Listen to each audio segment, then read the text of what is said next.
It feels to me like a lightning storm or like worms dipped in acid kind of crawling through my head. It feels like your eyeballs being ripped out from the inside out. Fire in your brain. The first time that it happened to me, I really honestly thought that I was going to die. It's just horrific. Absolutely horrific. So scared. After 18 years, it changes you. It's the worst pain I've ever felt. Tapping away, just tapping away. Basically, like having a hot, searing poker jam through your eyeball. It feels like an ice pick hitting the back of my eye. It wasn't migraine, but nobody believed Your right eye goes completely blind, starts watering as though that's pressurising and wanting to fall. It's just horrific. I was sure I had a brain The most pain I've ever been in my life is for sure a cluster headache. Nothing else has even come close.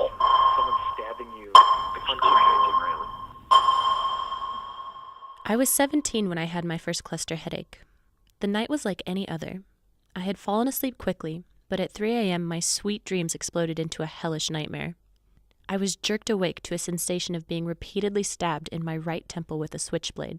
The searing pain then centered behind my eye, and the pressure on the right side of my head began to build. I was positive I was dying.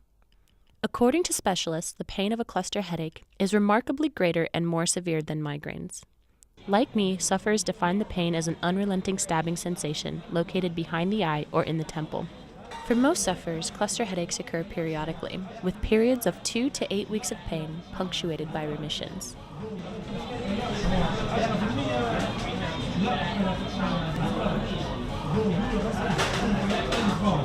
Jamie Reeves is one such cluster headache sufferer. He took time away from his wife and kids to meet me for a cup of coffee on his way home from work. Jamie tells me more about how a cluster headache feels for him. It's as if there's something running through my head. You can almost draw a straight line through my jaw, up through my sinuses, up through my eyeball, to the top of my head. And it's a straight line of just absolute agony. For the duration of the headache, you can't focus on anything else. All you do is just try and think of ways to distract yourself from the headache. It is a common description from both chronic and episodic cluster headache sufferers. Jamie has had cluster headaches episodically for the last 24 years. When you get into an episode, usually how long does the episode last? An episode can last about 2 to 3 weeks for me, sometimes a bit longer, but 2 to 3 is about the average.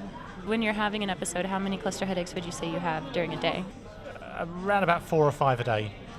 And how long do they usually last? Roughly about 2 hours per episode.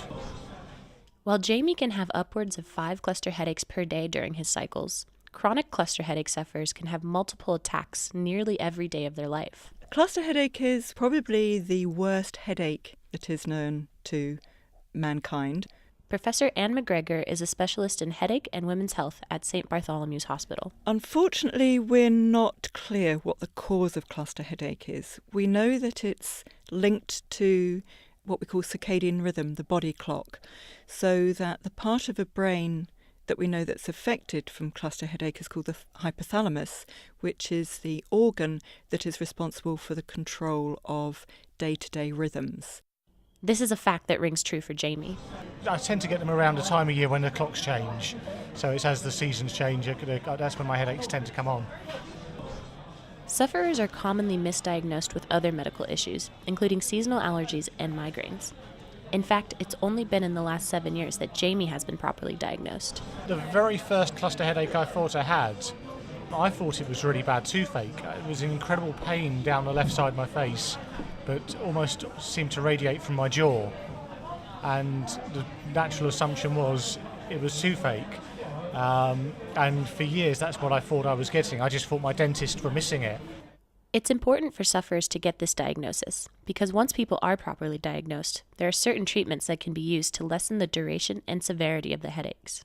For both conditions, the treatments will be split into drugs that you can take to treat the symptoms of an attack when it comes on, but more usually we will provide people also with preventative treatments that they take every day to try to prevent the attacks starting up in the first place. Verapamil, lithium, sumatriptan, and oxygen are medications often used to treat cluster headaches.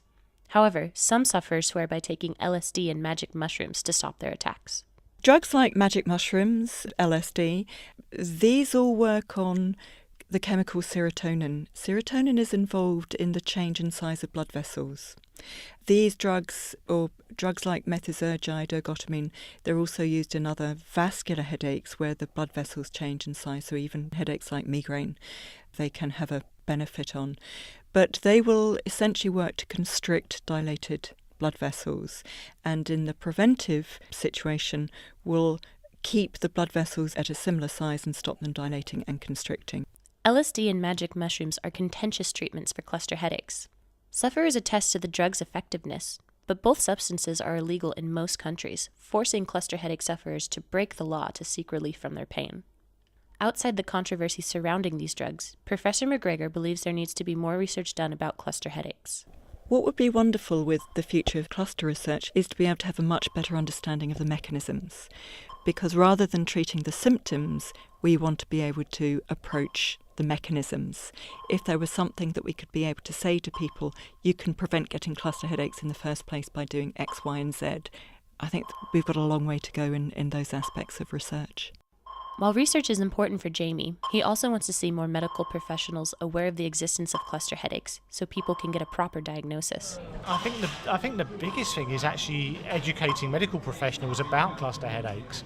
I think that's more important than the research, is actually getting a proper diagnosis for people.